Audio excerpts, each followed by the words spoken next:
What's up friends? Ako nga pala si Peter at syempre hindi tayo ngayon kasama sa video. Joke lang. So it's a 2012 Toyota Fortuner involved in a front end collision. So tara, repair natin. So i-check natin tong 2012 Toyota Fortuner. Siyempre sa labas may kita natin ang damage parts niya ay yung obvious na hood, headlights, wheel, left and right fenders, and yung bumper. And ang kwento ni client is sumalpok siya sa likod ng pickup sa expressway. Kaya ingat tayo lagi sa pag-drive. And then ayan, i-check naman natin yung under the hood niya.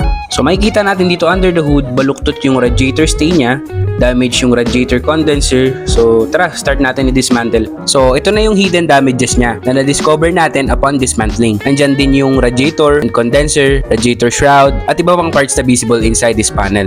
It's time to discuss the estimate to the client. Bigyan natin siya ng repair option and also options of parts. Then we negotiate. Good news, di na rin nagtagal, nag-approve na rin si client.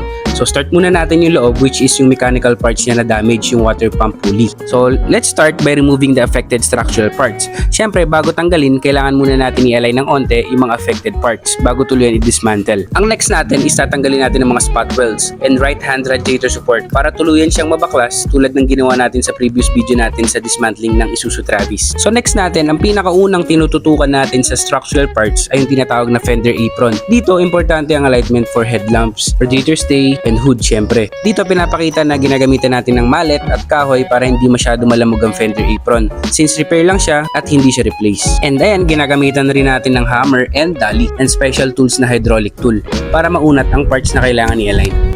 So ang next step natin is i-fit muna ang structural parts at i-align sila. At this point, i-dismantle natin yung hood.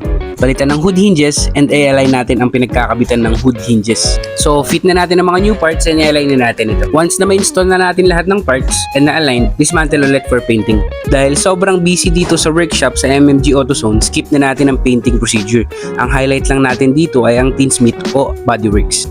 So ito na ang finished product o full repair ng 2012 Toyota Fortuner. Almost new siya, almost brand new na yung tingnan ulit and pwede na ulit ibenta kung gusto ni client. Kaya ano pang inaantay mo? Magpa-repair ka na dito sa MMG AutoZone. Thank you for watching. Hope you like it. Please like, follow, and share.